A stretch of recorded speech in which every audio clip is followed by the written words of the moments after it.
Hey, welcome back to the Buck Junkie Podcast. We are hanging out here at the farm, and we got Mikey out, but we got a special guest, don't we, Mark?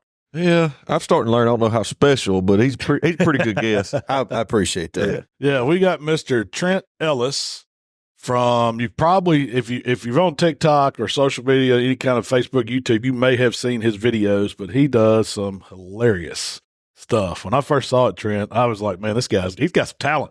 Because just to be going back and forth and doing the characters and all of that. That's what I don't understand. Yeah. I would lose my train of thought between point A, point B. I would too. I couldn't do it. But we wanted to welcome you to Buck Junkies. Thanks for coming hanging out with us, man. Fellow Mississippian, right? Yeah, that's right. I appreciate it. I'm brought up and raised in a little town called Manatee. Even a lot of folks in North Mississippi, we're so small they don't even know where that is.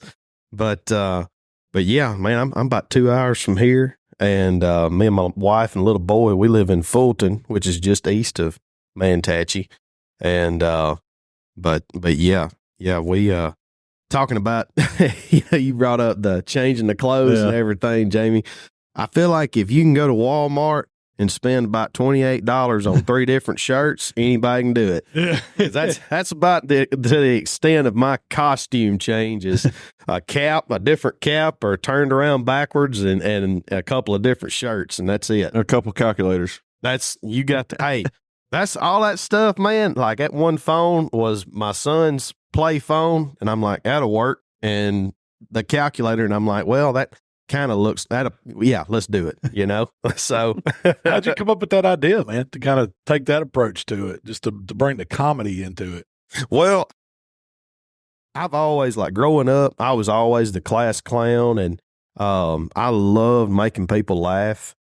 And I don't know, I just like everybody else, you scroll through there on Facebook Reels or Instagram Reel, TikTok, YouTube. If you're a fan of comedy, your feed's gonna be full of comedians.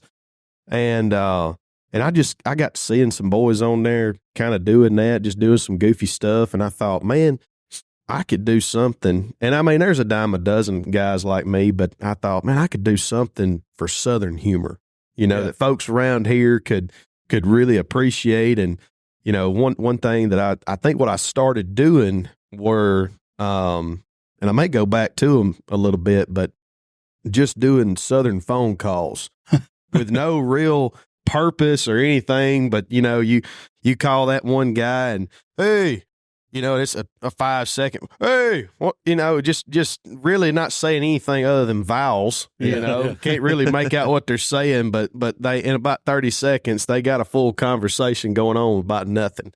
So I think the animal, I guess you'd call it, reenactment was pretty cool. Like, what they do the different turkey video the other day, or like a big butt and a little butt video. I think all that stuff's pretty cool and funny. That's my wife's favorite. She loves when I do any kind of deer, turkey, squirrel, any kind of, animal characters. So animal role play. That's what's going on at Fulton. Yeah, that's right.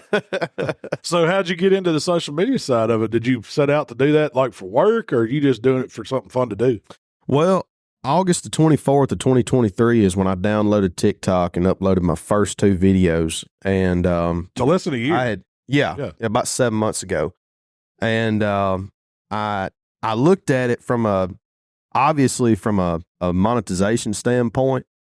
But as far as timeline, I told my wife, I said, I'm going to try this for 7 days.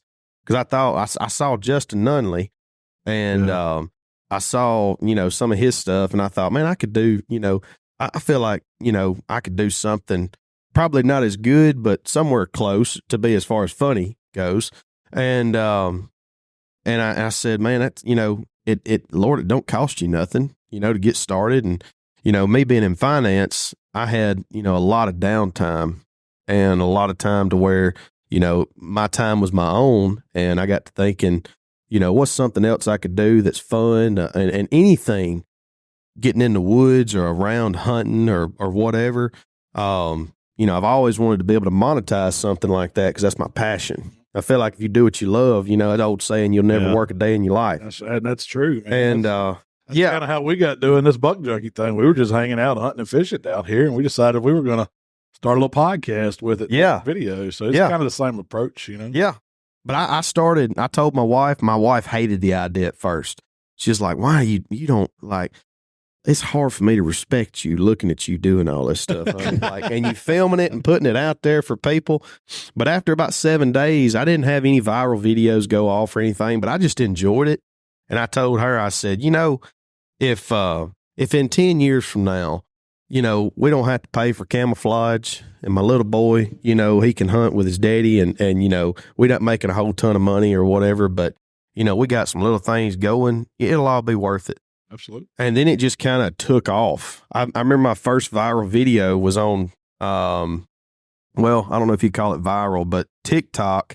One of the videos I had my buddy with, I had him help me, and he was in it, John Hill. We were making a small video about, we're going to go hunt on the neighbor's property. And it's like, oh, do you have permission? Oh, yeah. And then we see the neighbor. I think that got like 500,000 on TikTok or 6 or whatever. And then I had a video on Facebook. So I put everything that I do on TikTok. I do the same thing on Facebook, Instagram, YouTube Shorts. And I had a video where I had one of my deer that I got mounted, shoulder mounted. I had him in the bottom of my boat to where the horns were sticking out. And I walked up to him. I accidentally bumped him and looked down. And I was talking. I can't remember exactly what I was talking about in that one. But that video stayed on Facebook for probably 2 or 3 weeks at like 2,000 views. And then I woke up one morning and I had all kind of notifications on my phone from Facebook. And I looked and it had like 500,000 views.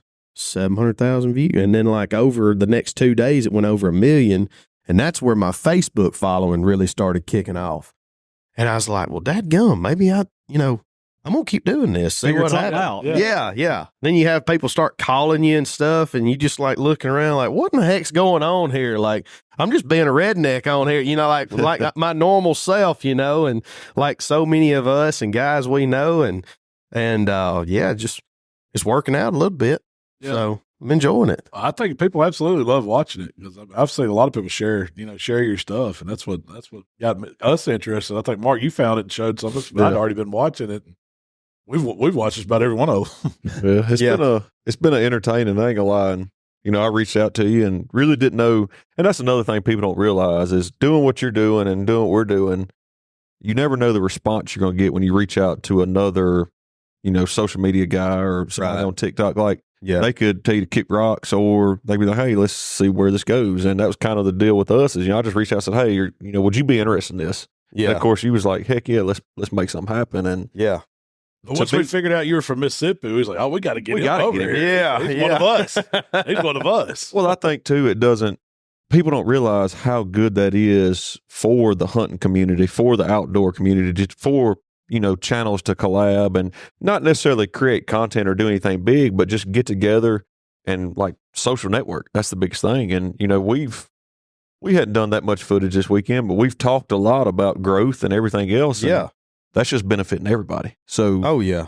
Well, and I think when you put that kind of stuff on camera, even if it's not a ton of content, when you go out and meet new people and stuff, you get to see, and your audience gets to see, there's a lot of guys and gals just like us, and it makes your content better because you become more relatable. Right. You're not just that guy that people find out a year later, oh, well, if you call Trent, you're going to have to pay him $5,000 to get him there. And even though you would accept it. I will. Yeah. I mean, I'm more around the 4,500 mark, but I mean, but yeah, I think it definitely can benefit everyone for sure. So we did something like that similar with our ambassador program. We contact different people that are kind of doing the same thing, like-minded, and it's put together a good little group of people that we share, ideas and bounce stuff around. But then you get some of them that they want $5,000 just to talk to them. Sometimes more than that. You'd be surprised at how much some people ask for. And usually, we ain't got the money to pay anybody anything. Right. We ain't that kind of company yet. But it's really growing, and I think like when you got more people, it's like what is it? Rising tides, right? Raise all boats, right?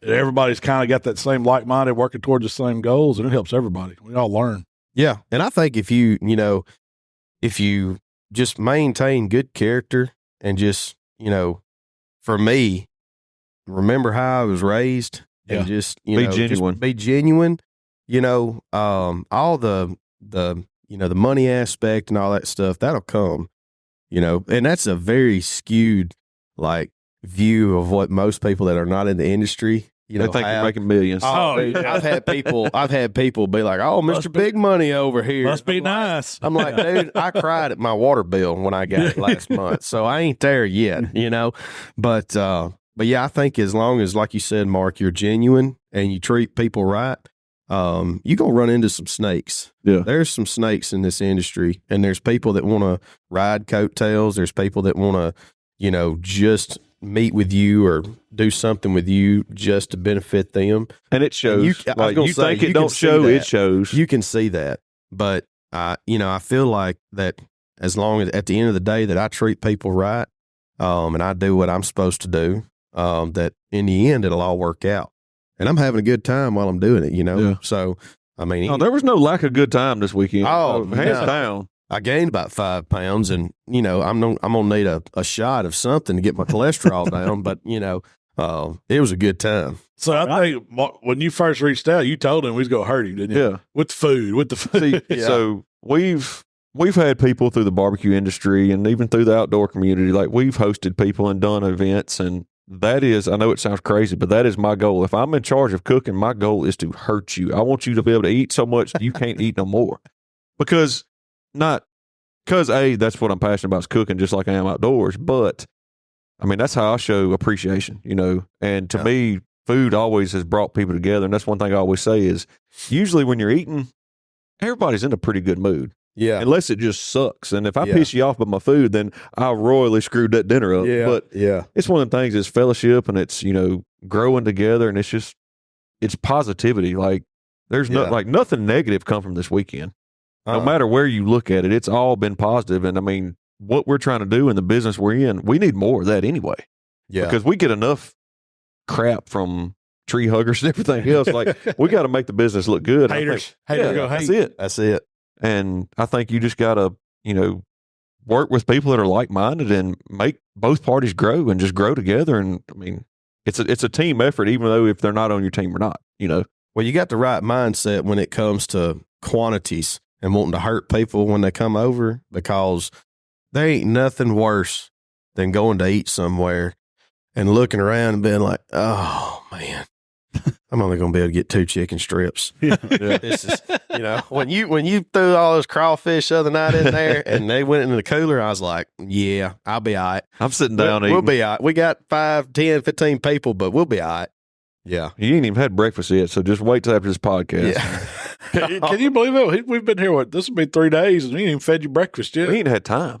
Look, yesterday we woke up at 6 o'clock and was balls to the walls until we laid down last night at 10. Yeah, we at 6 o'clock before we left the contest yesterday. I think everybody looked at each other last night about 9 o'clock and was like, well, all right, it's about that time. I know I did. Yeah. I was enough. Ready. Well, Friday night, like Mark said, we cooked a big old sack of crawfish. Crab legs, shrimp, all the fixings. You think you can cook crawfish now? Was that the first time you ever tried to? That's the first time. Now, look, no, I'm a guy that I need to do it, a few times. I mean, if y'all come over and cook crawfish, y'all probably need to already have some in the trucks already made, just in case. But, I mean, it really, and honestly, there wasn't a whole lot to it. It's not. It's really easy.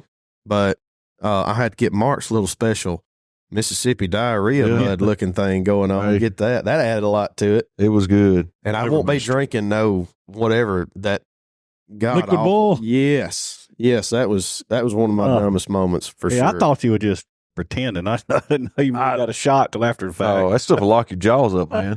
I did not expect you to take a sip of that. Yeah. And that's probably the reason your gut was tore up all day yesterday. Probably was, man. I'll tell you, when we got in the truck yesterday morning, I said a prayer. I was like, God, please, you got to contain what's going on here, because if anybody walks by that bathroom, it's going to smell like something's been dead in there for about a year. So we got to. You need at least an 8-hour lockdown. I need an 8-hour lockdown. That's right. A cleanse. That's right. So we also yesterday, that was the really big thing we were doing this weekend was an outdoor. We talked about it a little bit last week. Yeah. We had a big wild game cook-off in Senatobia. Second cook off for them down there. Yeah. Was that the second year? Second year.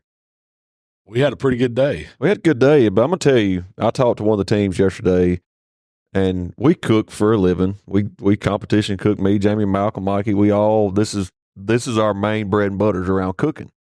But when you go to a wild game cook off, and I told you this, it's not like we're practicing ribs or getting ready for a contest, because all these boys and ladies, they cook backstrap every weekend.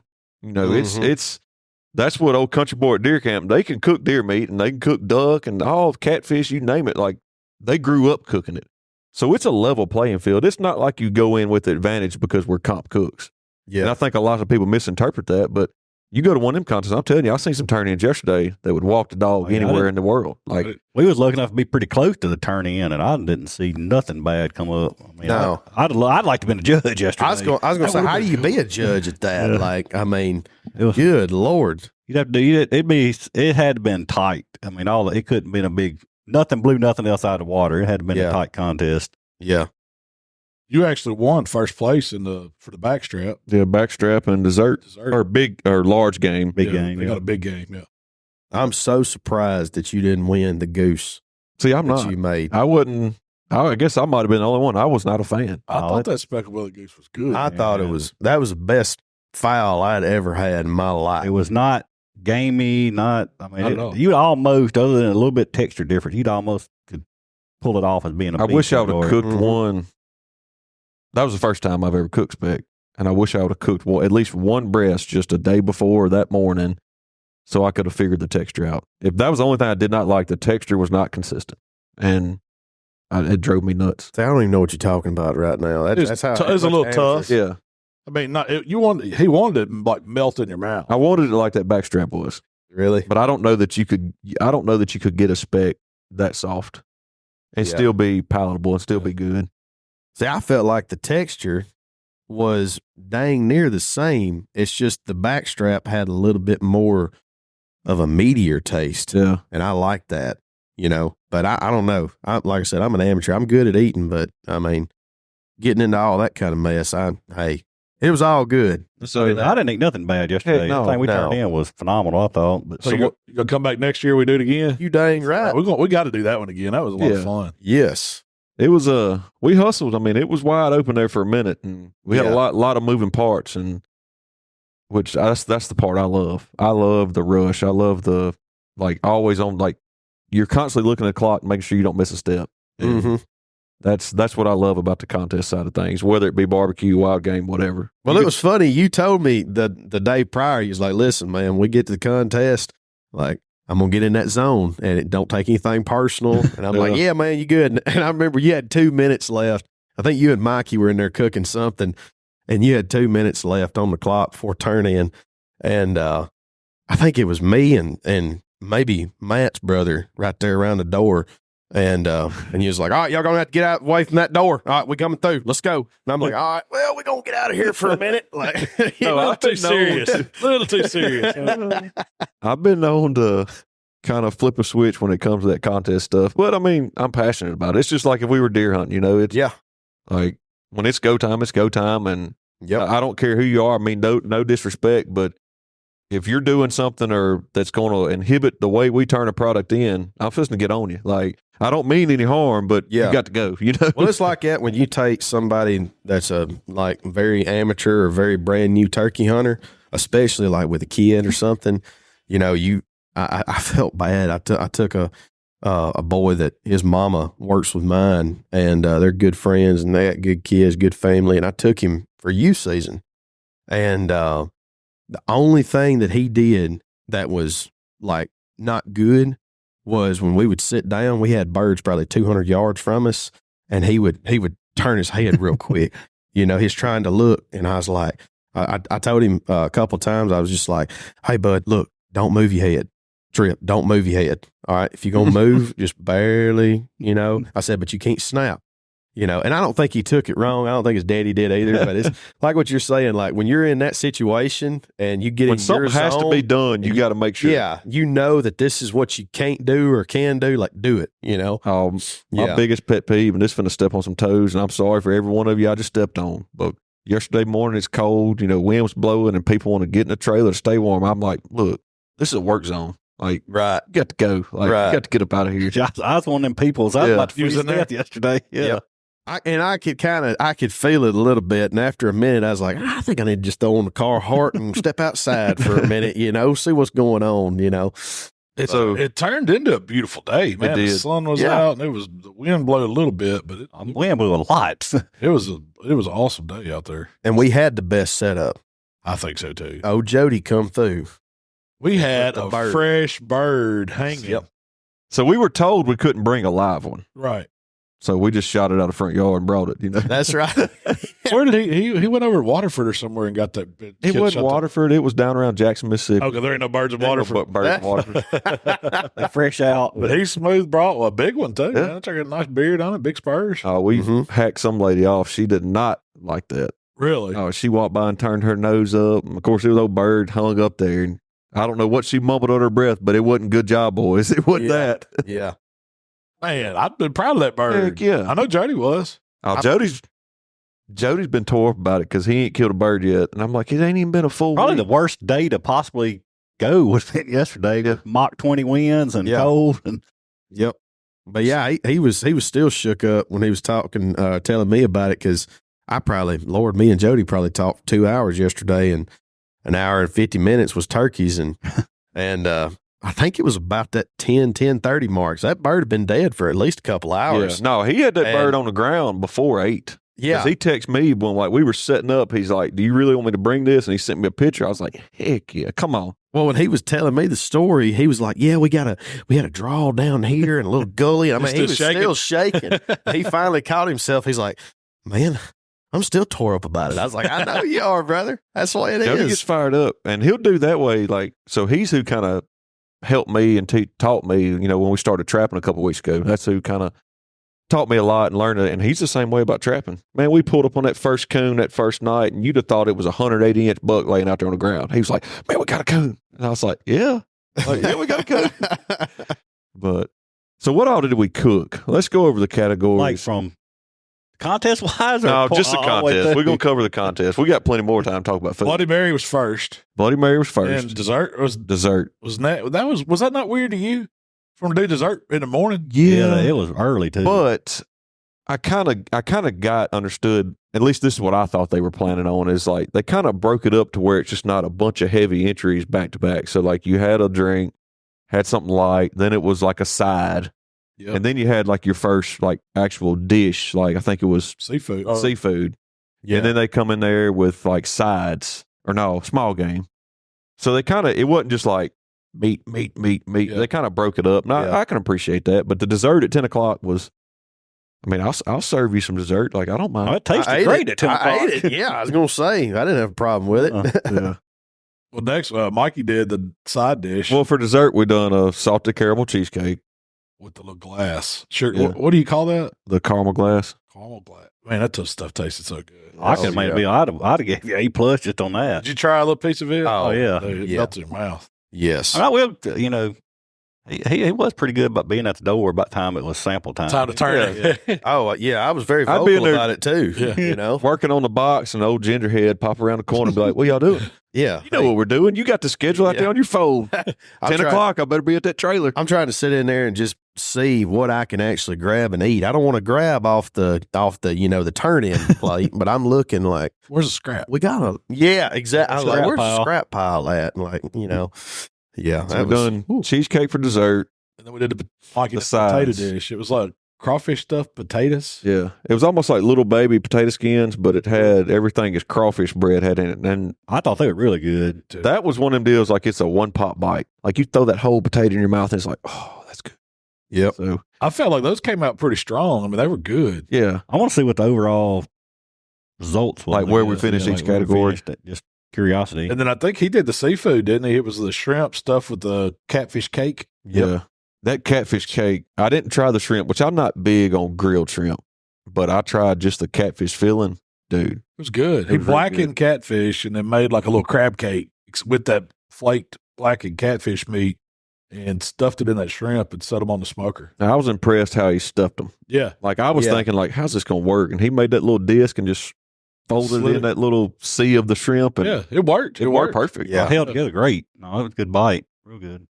And then we had Jamie did his next, or did you do the goose next? the goose was next, so that would have been for fowl. So explain to people how you did that speckled belly goose. So I reached out to a buddy of mine, appreciate it, Chad Tile. It's one of guy I know. I'm not super close with him, but I know of him and talked to him a couple of times. And Jody's pretty good friends with him, and he gave us the breast because I was trying to find some sandhill crane, and didn't have any luck on that. And he's like, "Man, I got a couple breasts. We'll try it." And I just kind of cleaned them up a little bit and put them in a little bit of a beef broth marinade, just trying to keep it simple. And then I cooked them like steaks. Like I done a whole one for presentation, had pretty grill marks, and I sliced everything up. And I may be completely wrong on this, but I talked to Charles, and he said, speck breast are a little different than a goose or like a duck breast because the grain of the breast does not run the way you think it does in your mind. So the first one I sliced, I was like, this don't look right.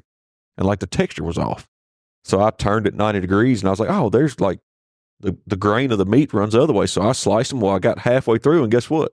The grain turned. Something how the muscle is. So it's like two muscles that overlap, and neither of the grains are facing the same direction. So when I would slice them, you could see a seam in each slice, and one grain would be going this way. So that's what I was doing. Yeah. Is I was getting the tender side, and I was cutting it off the slice, and I was only turning in the tender pieces, or trying to. So it wasn't a full slice. So knowing now, I could definitely adjust and fix that. But just cooked it like a steak, brushed a little bit of butter, a little bit of prime beef, pretty simple cook, but it good grill flavor, definitely I thought it was a good bite. Then Jamie was up next.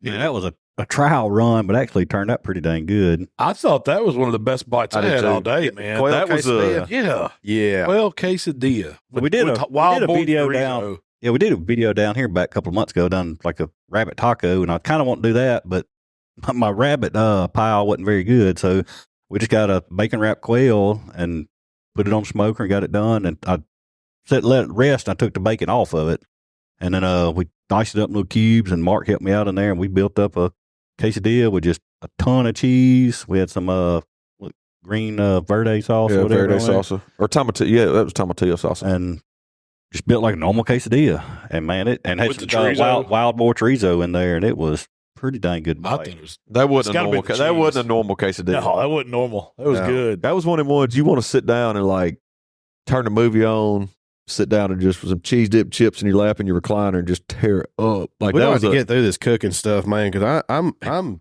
starving. Yeah. I'm starting to get that quail quesadilla did it for me. I'm gonna do it again. I'm gonna do another recipe on it. It turned out pretty good. Good Lord, that was My worst fear is every time me and Mark do something that's kind of fly by night first time, it's like phenomenal. Then we try to do it again, it's like it's not as good. But see, that's me and him's opposite. So I'm by the seat of the pants. Like you can give me some ingredients and I can make something happen. Like I love that stepping out of your comfort zone, cooking that way. Jamie does not. Like Jamie wants to cook it, know the recipe, know it's consistent, and like he can do it. Like I'm the world's worst about. I've never done this before. We can do a video on it though. I'm the world's worst. Just jump in, but yeah. But I mean, we know how to make a quesadilla, and we know the quail's good. We know the cheese is good. So put it all together. Let's make it happen and serve it with cheese dip. Yeah, serve it with cheese dip. Yep. I got some quail from Texas, man. I'm doing it. I ain't doing it. I'm gonna have my wife do it. Yeah. She's a good cook in the house, but I'm gonna. That's tell her definitely your what next we gotta video, do. though. Hands down, you got to do that. Yeah. Yeah, that was good. And then we had margarita, which you and Shell done a watermelon mint margarita. That was one of Jamie's recipes. He done won a contest with it. Yeah. Don't even drink. Yeah. And beat everybody. You fired up that little slow sear grill, and I'd brought all kinds of Mossy Oak Gamekeeper butchery meat. I don't know Dude, how so much you had. I don't- Good Lord. Man, every bit of it got ate. Did y'all see that? Oh, I didn't get any of it. I just kept putting out pans of meat on the table, and people were just walking by. I mean, we fed the police officers. Anybody that walked up that wanted to try, we had elk, we had bison, we had wild boar bacon. Well, that wild boar bacon. Well, I bet how many pounds do you think we cooked? Shoot, that was 2 slabs. It was 2 It slabs. was probably 12, 13 pounds. I mean, we filled up. at least 10. Yeah. we probably filled up total 2 full-size pans easy. Did y'all try that? I didn't get to try Dude, it. I was, It was good. yeah, there really was good. Yes. zero gamey taste to it. It wasn't. It looked like ham. I was going to Yeah. say like Kinda- country ham, like It real was kind thin of cross country between ham. a ham and a bacon. It wasn't like straight up pork bacon like you used to eat for breakfast. No. It was not that. But we had a lady come by. And she said, "What is that?" And I told her, and she said, "I just don't know." And when I left, that woman had like 3 of them in her little dish. I mean, Well, you said that'd be good on a biscuit. It would take be. one of those slices because they're pretty thick and long. I mean, you take one of those slices, put it into a biscuit. You got you something, don't you? well, that's something good about Lord. somebody that don't hunt or don't have a lot of time to hunt or kind of wanting to get into Just trying outdoorsy different game. meat.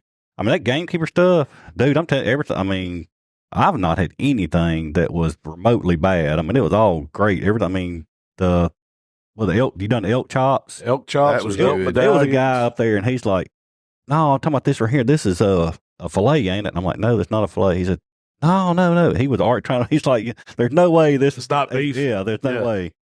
But There was no store bought meat. You know, it was all It was- game of yeah. some kind. And then the very last category was big game. Yeah, that was the one you won first place to. Yeah, that's when I done just a whitetail backstrap, but it was jazzed up a little bit. It wasn't your average whitetail backstrap by no means.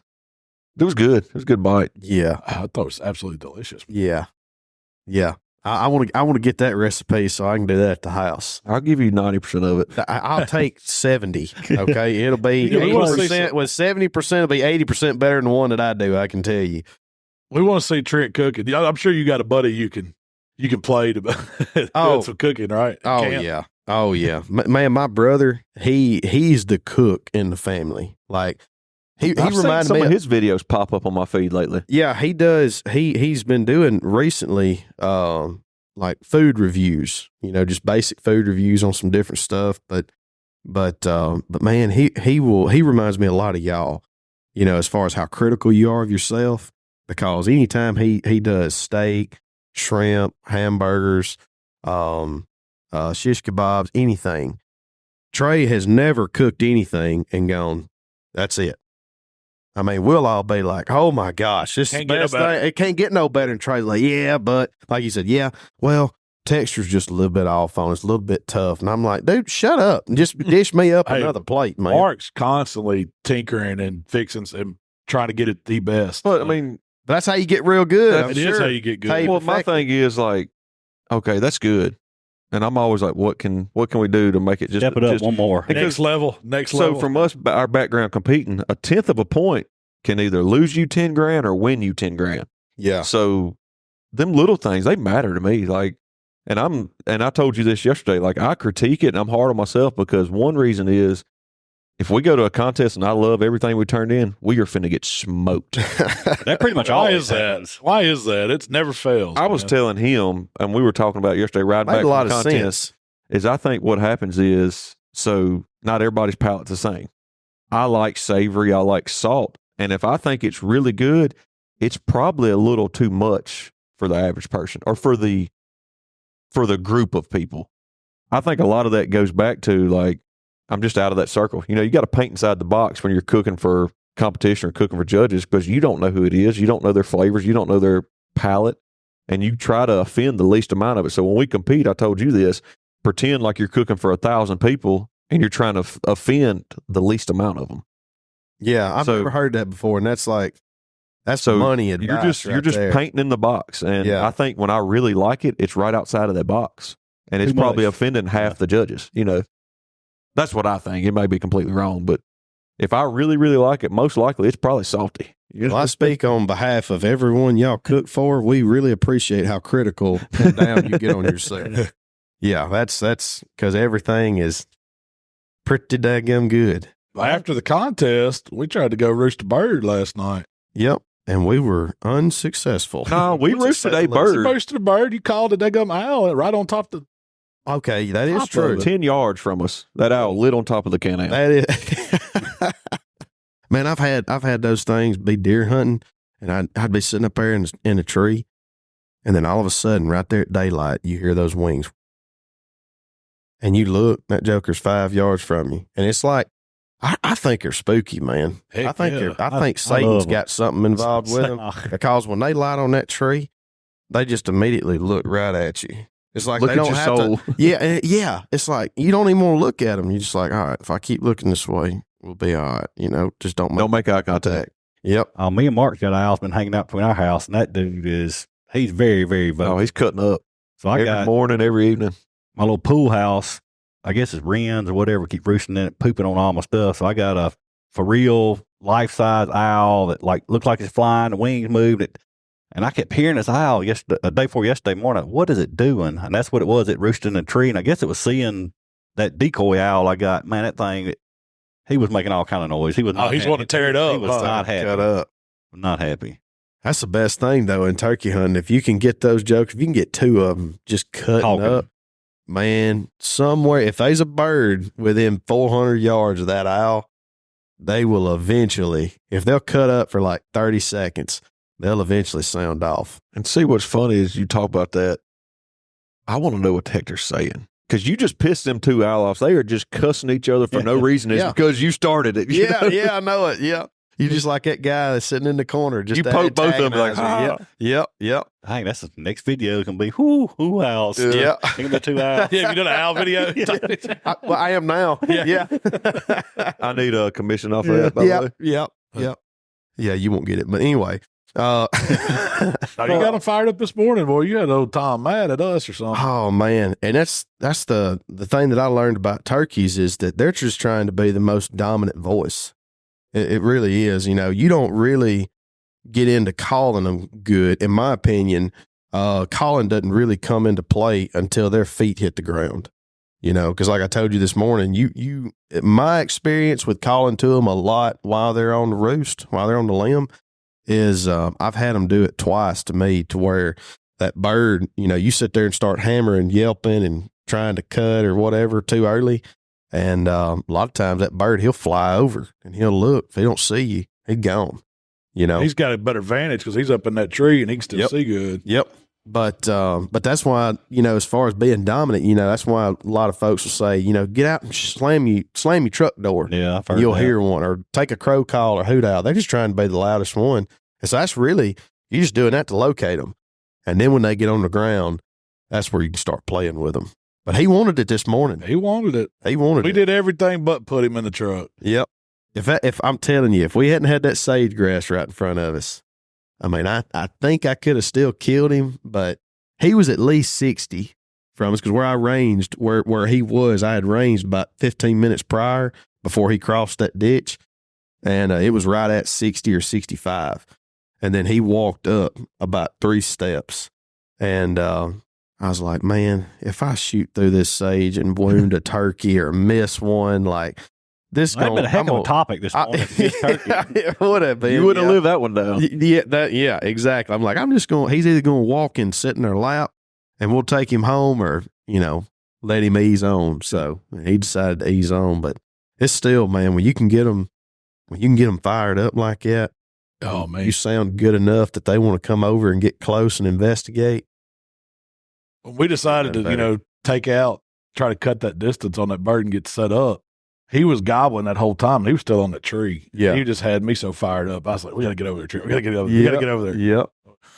And then we sat down and he never shut up. I mean, No. you talk about putting on a show. He was double gobbling. He was, I still think there was another bird with him. I know there were hens with him, because when they flew down and crossed that ditch or crossed that big creek into that field, I heard some hens purring, doing that fighting purr. And I said right then, I said, you know, I didn't tell you, but in my mind, I'm like, all right, well, we're pretty much, He got with them. we're done. But Well, we're going to give him about an hour or so. After Let him tend to them, eat a biscuit, and then we might ease back in there and see if he's still. let me just tell you, if Want the to listen? sage grass shows up again this time, He I'm might- going to let him fly. He's I'm gonna going to let lowering it down. let it fly. That's right. I'm going to aim up a little bit and pull the trigger on him. That's right. So Yep. what's your ideal? You like the morning or afternoon hunt? I like the afternoon the best, but it has to be in April. It has to be like at least the 1st, like April the 6th through the 10th, on to like the 24th, 25th of April. in that time span around here, if you're in the woods past 9 o'clock in the morning to about 4 in the evening, if you hear a bird gobble, 9 times out of 10, he's either by himself or he's with another gobbler. Because at that point in the season, the hens start laying on their nest not long, about an hour after they fly down. And so he's constantly looking for hens to breed with. And, it's fun getting out there early in the morning, like what we did this morning. That is so fun, hearing the woods wake up, hearing them do that. Now, when you can kill one off the roost, to me, that's the most fun. But as far as putting all the odds in my favor, I like to go during that time of the season. I want to stay out there all day because, right now they're going to gobble in the morning and they're going to fly down and they're going to hen up all day. And it's just it's really hard. It's really hard to call them off of them. And but most of the time you got to find where they're going and get in front of the hens and just wait them out, and let them drag those gobblers to you. Are you still going to get them to gobble midday, or are they quiet? You're just trying to set up call to them. I think that's depending on the property. I mean, you've got some properties that I think birds ain't really that pressured on, and they'll be pretty vocal. You throw a crow call or a hoot owl or whatever, and even if they're with hens, they'll respond. And then some properties where they get a lot of pressure, until it gets in that right time of the season, midday, a lot of times they'll gobble on the limb, and when they hit the ground, they'll shut up and they won't say nothing. That's just like last night when we roosted, tried to roost that bird. We stayed. The bird was down there last night. He was down there, yeah. and they didn't say a word, but then they woke up this morning. There you and, go. Yeah. Yeah. So I think there's a lot of variables that go into it. Pressure's the biggest. And you get into areas that have a lot of hunting pressure on them, and the birds tend to be a lot less vocal. And that's why I was telling you, you saw me scratching so much. That scratching, man, that does better than calling, in my opinion. You get a bird within 100 yards, 150 yards, and you can make some noise and like that, like a bird scratching. You heard him. He gobbled this morning 2 times off scratching. He did. I'd never done that. Yeah. I hadn't turkey hunted enough to know that you can make them gobble just by scratch. That's when you know they're close to you. That joker can hear that scratching around in the lease, and he goes to firing up. That bird was looking for us. I mean, I saw him cut across. And when you said, you see him? And I was like, yeah, he's going right across there. And then he crossed over in front of you into that sage grass, and you kind of got a better look at him. Saw he had a beard. I mean, I never saw. I couldn't tell he had a beard. If we'd have been in Oregon, where I hunt in Oregon, I wouldn't have shut up. I'd have been calling the whole time. I mean, and that's another thing. It just geographically, birds act differently. I think species of birds like Rios and Merriams act different than Easterns and Osceolas. But if we'd have been out there, I'd have been calling nonstop. Just nonstop. But here in Mississippi, man, you can overcall real quick. It ain't you ain't trying to do a calling contest. No. You as soon as he answers that yelp or cut, cluck, whatever you gonna do, if he'll answer it twice, that's like you saw. I'm gonna shut up. I'm gonna scratch, and stuff like that. But he knows where I am, and unless I had a buddy of mine from Kansas tell me this, he runs an outfitter. Final Destination Outfitters in Kansas, and he's killed a crap ton of birds. And I asked him this last week. I said, man, what do you do typically when birds henned up? He said, I just mirror what the hens do. He said, if the hens ain't talking, I ain't talking. He said, now, if they're cutting up, I'm trying to piss the lead hen off. And every time she says something, I'm cutting her off. And because a lot of times they'll drag them towards you. They'll make them mad and they'll come over to you. And when they come over, they pulling him with them. But yeah, here, we didn't have a lot of, he was the only one making any noise. Yeah. But when I knew that he had us pinpointed, like, all right, we just going to sit tight and scratch a little bit and see if he'll come our way.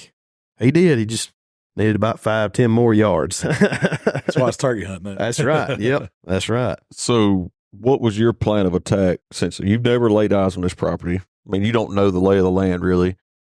did you do anything different? Or do you, like when you go to a new location, do you think of that? Or do you pretty much run the same, like try to initiate the same sequence or whatever? Or do you do your call and set up different because you don't know the property? I'm a lot less aggressive on movement and calling on a new property, just because I don't know how these birds act. I don't know the pressure that they have, what they're going to do. Malcolm knew exactly. I mean, he said before they started gobbling this morning, he's like, yeah, they normally be right there. I mean, it's just, it's like right I had him pinned up. like, yeah, it was like a guided hunt, you know? And he said when we got down there close to that field, he said, last time was down here, they came and they pitched down in that field. We didn't see them, but as far as hearing them, that's exactly what they did. They pitched across that creek, went into the field. And, but I like to get where I think they're going to cross, like in that situation. I like to get somewhere really close that I think they're going to be going, they're going to be moving through. And then normally it takes, at least a few times hunting a place before you can really nail down a solid game plan, and get in there and kill him. But I mean, heck, even when you do that, I mean, just like you said today, that the other day, those birds walked right up that road that we were 2 yards off of, 3 yards off of. And we were in there, we were tucked in there, good cover, everything. And, that bird, he looked like he was going to do just that, walk that road right to us. Oh, I had it scripted. I was like, it almost plan came together. He just, for whatever reason, he didn't want to fool with it. And I think he got on a hen or something. Now that I think about it, because we heard one. I mean, we did hear him, and we couldn't see to our right, and that was where way down there is where the side by side was in the other field. And if there were hens real close, and he caught a glimpse of one or heard one, 9 times he gone. Yeah, he gone. So do you think if we would have had a decoy with us, it would have helped? Or how do you feel about decoys? Where I hunt majority public. I'll never use a decoy. You won't get shot. Well, no, it ain't that. It's really the fact that, when you hunt in the woods, and I know you're talking about stepping on toes, you start talking about decoying and everything. There's people that live by it and people that hate it. And on public here in Mississippi, I have seen more birds lock up, at 70, 80, 90 yards and just not come into them. I don't like using decoys because I think that, they're either going to do one or two things on the decoy. They are going to come in hot and heavy, or they're going to lock up, and if you're not using a decoy and you got an area that's got a lot of cover, you can do that scratching stuff. They have to look for you. If they can't just walk out into an open area and see that, well, she's right there in that field. I can hear her. She's in the field, and they look and there's nothing there. Well, they gone. But if you get in the woods, they kind of got to be like, well, she ain't coming out to the field. Let me go. I got to go look for her. Yeah. But where we were today, if I'd had it to do over with again, I'd have had a strutter and a hen decoy on that road. I'd have had them on that road probably 10, 15 yards from us right there. Down from us or in front of us? In front. Well, you could put them on down. I wouldn't have wanted to do it on down just because in case they saw that and come behind us. But I would have put it in front of us. And I feel like if that bird would have seen a decoy here and in that area, because like I said, it was pretty open. I feel like he'd have come in and tried to attack that joker. I would, if I was y'all on this property, as many fields as y'all got and open areas and stuff, I'd definitely use a decoy. I would. I'd try it. It's still at the barbecue contest. Yes, I was sitting there thinking, it's still at the barbecue contest. Did you take the ones out of the shop? Oh, yeah. I didn't see them. Were they out in the? They were in the flower beds. Yeah, I'd try it. Did you have the big one? There's still one more in the shop. Okay. I take that back. It is. We may have to go get him. Yeah. I think I got one in the closet in there. Yeah, there he is. I seen it the other day. Yeah. That's like you talking about stepping on toes now. That's some people are, that ain't real. That ain't real. I'm trying to kill. All right. I'm trying to kill a turkey. So if a decoy is going to make it easier in this area, we're going to take a dadgum decoy, But stepping on toes, I'll ask you this question. What gun you shooting for turkey hunting? A Beretta A300. I've killed I still ain't killed a bird with it because this is my first season with it, and I just got it. But so I think Mama bought me a Stoeger M3000 12 gauge from Hunter's Haven in Tupelo when I was 16. So 13 years ago.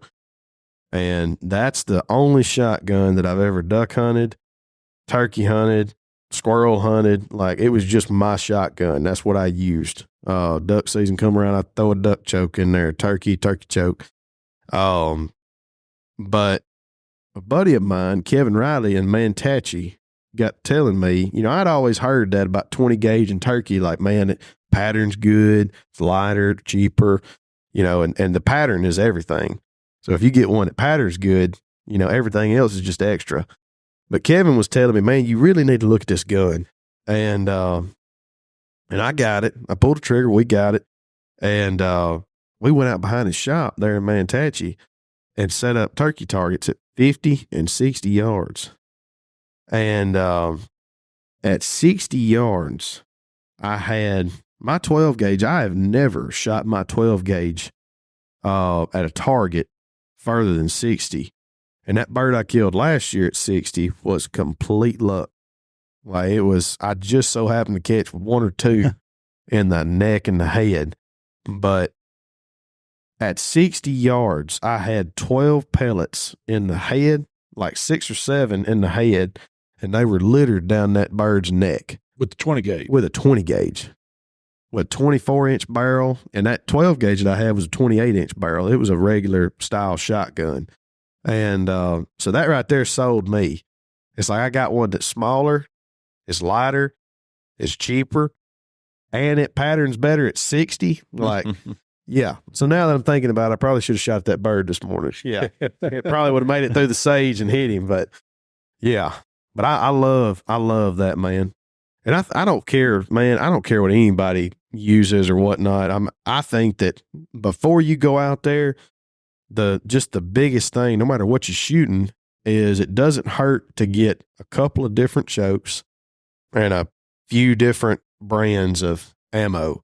And there's a lot of stores that will sell you one shell at a time. Yeah. You ain't got to go and get spend like a multi-pack. Yeah, you don't have to spend $200 on 4 different boxes of shells. You can go in there and get you a multi-pack and you can pattern that gun. You better know like what your gun does at that 40, 50, 60 yard mark. Cause just like today, that's happened to me so many times. You get a bird right there on that limit to where you think, I might could kill him, but I don't know.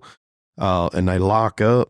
And, if you don't know what your gun's capable of, you could, cause I know at 60, that 20 gauge, I need to aim about 6 inches above that bird's head.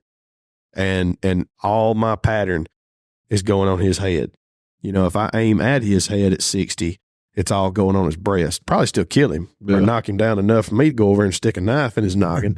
But, but that's the kind of stuff, you got to do. But I'm sold. That Beretta A300, there might be a better one out there, but I'm pretty doggone sold on it. So I talked to somebody yesterday. They said, next thing I'm going to do is get me a real turkey gun. I like my Frenchie. If it works, it works. Jamie, you did a video on pattern, and it was interesting to me just seeing, they was the same brand shell, but it was just different kinds of that brand. Yeah. They were all Federal? Yeah. No, Winchester. Or Winchester, yeah. Like the Winchester Double X and the XR, both in a 5-shot. And I thought they would be pretty close. No comparison. Like, on the XX, the widen probably hit the ground at 15, 20 yards. The XR, the widen hit the target at 30 yards. Yeah. And then I changed to 6-shot. And six shot was a beast. It was more pellets, but I got my gun. For me, I shoot TSSs at it, but I was trying to get some of the average guy go to Walmart and buy. And the Winchester shells are bad to the bone. That's my dad's killed several turkeys. That's what he shoots. Yeah.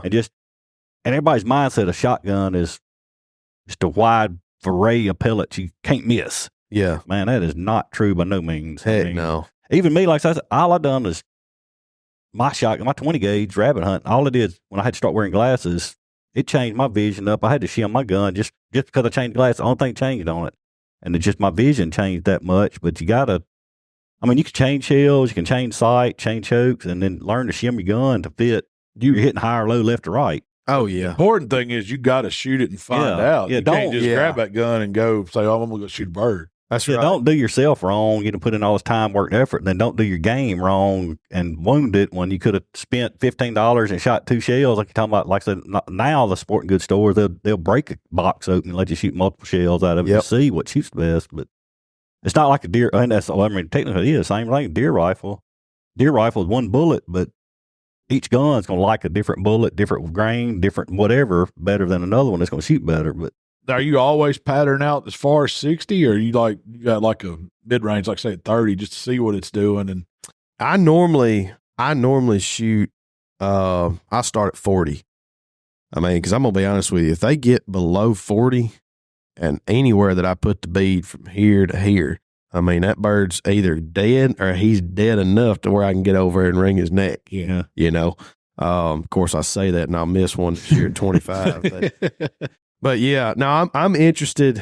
Like I said, I deal with so many birds, and it's probably because I'm not a really good turkey hunter, you know, but I deal with so many instances that, you know, those birds get to that 60-yard mark and just for whatever reason, they just kind of lock up. And I want to make sure that I want to be comfortable shooting at 50, honestly. You know, good turkey hunter will tell you anything over 40, you ain't a good turkey hunter. You know, you need to call them in closer. Yeah. I don't care. As long as we got the bird in the back of the truck, if I shot him at 100 yards with a new souped up 12 gauge, or you shot him at 10 with a old 410, we both killed a bird. You know, both had a good time. So, but yeah, I may shoot one at 30, but I'm really interested at 40 to 60, what that gun's going to look like there, you know. Well, the main thing on that is too, like you're talking about, is you know what your gun's going to do. And if you're going very different properties, you might hunt one property that it ain't no problem to get the bird at 25, 30 yards. And you got another one might be cut over ditches or gullies. He ain't going to come across, and you're at that 40, 50-yard mark. You got to take the shot. Yeah. So if you know your gun, I mean, you know you can do it. Yep. It's not even that. It's you're doing everything to have it in your advantage. You're trying 100%. to give you all the bonus points you can get to get that bird. Yeah. And it's just like everybody's like, oh, that's cheating. No, you look at any athlete. If this shoe right here makes so-and-so run faster, they're going to put that shoe on. That's right. It's plain and simple. If you can better yourself, why are you not bettering yourself? Well, and with turkey hunting, you know, we talked about this the other day. You're going against nature just by going out there and portraying yourself as a hen turkey. Because in nature, when he gobbles, if we were actual hens, when he gobbled this morning, we'd have gone straight to him. We're supposed to walk to him. We will walk to him, and we will 100% of the time always go to him, unless there is some kind of, you know, something in between us that I just can't cross. So when you're turkey hunting and you're replicating the voice of a hen, you know, that's why they say patience is key, you know, because he's going to sit out there and strut, you know, and call for a long time until he's like, the heck is going on? What's she not doing? You know? And then when he comes across that field, crosses a fence, he's in that moment, he's immediately going against his instincts. And you've won. In my opinion, you've won. You've won. Well, exactly. So that's funny you say that, because this morning when we were walking out, you know, we weren't down at all. It was a great hunt. But you said, I feel like I won that battle because I tricked him and he came to us and we put eyes on him. We didn't kill him. Yeah. But you tricked him with the calling and the scratching and everything you did. So it sounded good enough to where he had to leave his strut zone and go investigate. In the back of his mind, he was like, I may have done messed up. Yeah. You know? Yeah. And when he got over, he was like, all right, well, Frankie died the other day, so I'm going to get up out of here. Yeah. He may have had a flashback. That may have been one of them birds I saw the other day. He was with old Last time we walked up that road, he didn't make it back, you know. Yep. And it don't take much, man, to educate them. They, you can educate a bird real quick, but we didn't do anything crazy today. So I don't think he saw us. I don't think he saw us. No. He probably knew where we were at, but yeah, I don't think we messed up. You know, we didn't jump up and flush him out of there. So he'll be good. He'll be good. So outside of turkey hunting, what's your other Deer. passion or whatever in hunting? Deer hunting. Yep. I'm new. I've only killed 7 birds in my life, and I've been hunting turkey hunting about 6-7 years, but I've been deer hunting for about 20, and that's what I grew up on. I mean, I love turkey hunting more, but a close, just touching second is going to be deer. What is it about the turkey hunt? Is it the outsmarting the animal, or what do you think it is that makes you say, or anybody say they like turkey? It's a game. It's the chase. It is the outsmarting, but it's being able to call back and forth. Because when you grow up deer hunting, you go and you get the shoot house, you get in the deer stand, and you sit there and wait. And here in Mississippi, like we was talking about, up in a tree, 9 times out of 10, you blow that grunt call, you ain't seeing him. It's ain't Kansas. So I mean, if a buck could gobble now, Trent, if that jerky could gobble like them turkeys, man, it would be on. Yeah, but deer hunting, I grew up with that, and I love it. I think during deer season, I'm fortunate enough to where I can hunt a good bit. I try to hunt 3 to 5 days a week. And Us too. I like to get in there. I love bow season because you can catch a good buck, not with his head up looking. I mean, he just moseying on through there. He ain't been pressured. But I enjoy scouting with deer. I enjoy scouting, like looking on my phone and looking at the map and saying, all right, there's a thicket right there. There's a transition. There's some water. I think this will be a pretty good area. And then you go in there and you find, 16 scrapes, 8 rubs, 3 white oaks dropping, and you go in there and smoke one. And it's just like, you come back home, you're like, it's kind of the same thing as outsmarting turkey, just in a different way. Yeah, you're going in their element and you're finding where they love to be, and to kill a decent deer. I mean, it's kind of difficult, because most of the time any kind of entry point or anything like that, they're gonna set up on a position where they can watch. Yeah, where people are coming in or something like that. So he didn't get that big being dumb. Yeah, exactly. Yeah, but yeah, I love it, man. I love every bit of it, every single bit of it. So. Well, we're going to have to get you back to do a little deer hunting this fall come around, too. Hey, you got any spikes to shoot? I'm all down for it, baby. I'm all down for it.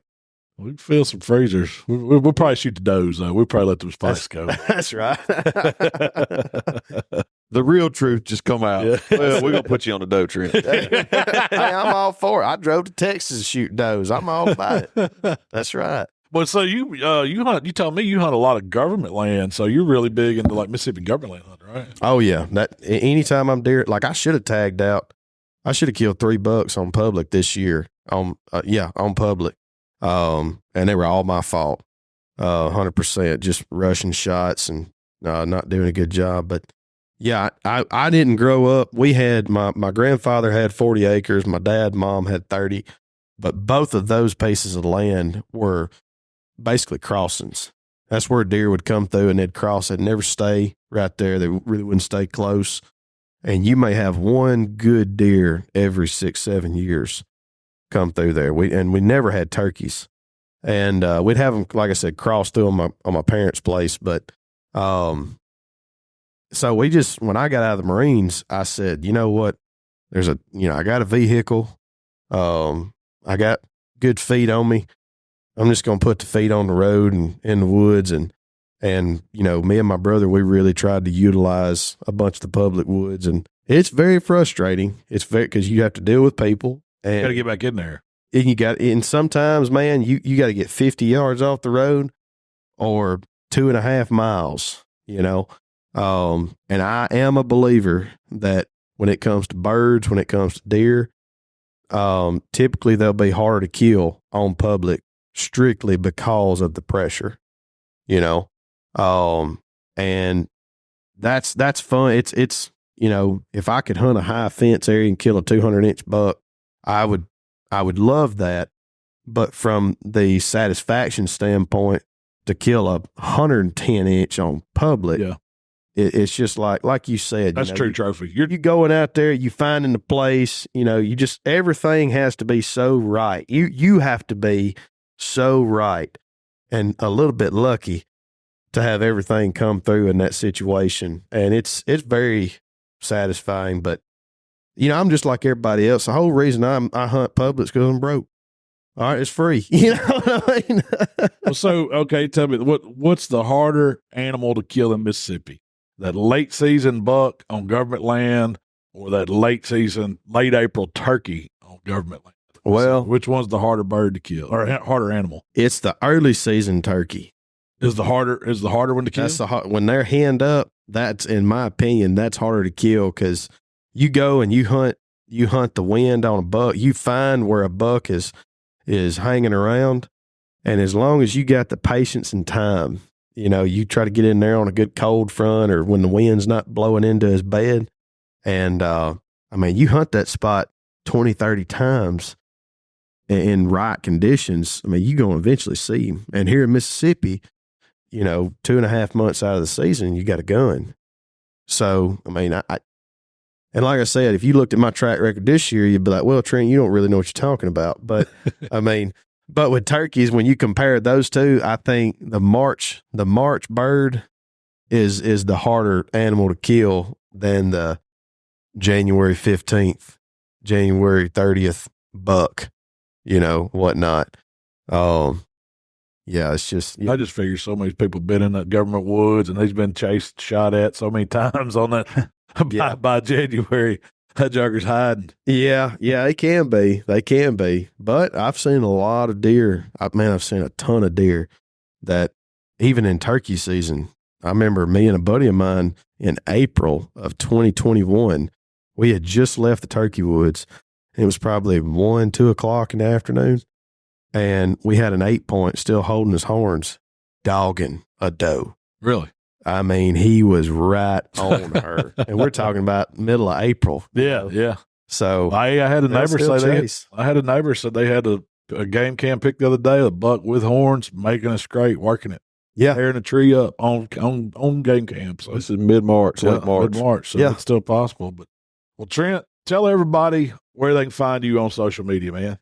Pretty much every one of the major platforms, Facebook, Instagram, YouTube, and TikTok. Everything but Instagram is just Trent Ellis. And then Instagram is, I think, Trent_Ellis21. But, yeah. But you're going to have a bunch more good, funny, wholesome content coming out for everybody to check out, right? That's right. Yep. I don't know about good, but it'll at least, it'll be something to watch every now and then. Be good. So, we appreciate you coming by and hanging out with us here at the farm this weekend, man. We've had a blast, and we're definitely going to do it again. Thank y'all for having me. I've enjoyed getting to know y'all and hang out, and I can see why y'all are so successful, man. You're just good old boys that are consistent and, do the right thing. I've enjoyed it. We have a big time. Always do. Well, Mark, you want to take us on out of here today? Yeah, man. I appreciate everybody listening. Like I say, if y'all got any questions, reach out to us. And Trent, thank you again. Y'all make sure go check his channel out, and we'll get back at it. And I think we got a couple of good stuff coming out next few weeks, and we have a giveaway, but I don't have my papers from it. But Mikey will tell you about it, and check our Facebook page. We'll have it there. What's the name of the Facebook page? Buck Junkies Outdoor Club on Facebook. Y'all go check it out. Post your turkeys, post your fish. I think it's coming up. Any deer camp or turkey camp or duck camp recipe you want to post on there, and people are going to like them, and we're going to give out some of our hats and hoodies and shirts and stuff like that. So what he said. We'll keep it all going, y'all. Well, appreciate y'all tuning in. We will be back next week, and hopefully we'll be talking about some more birds. That's right. All right. We gone.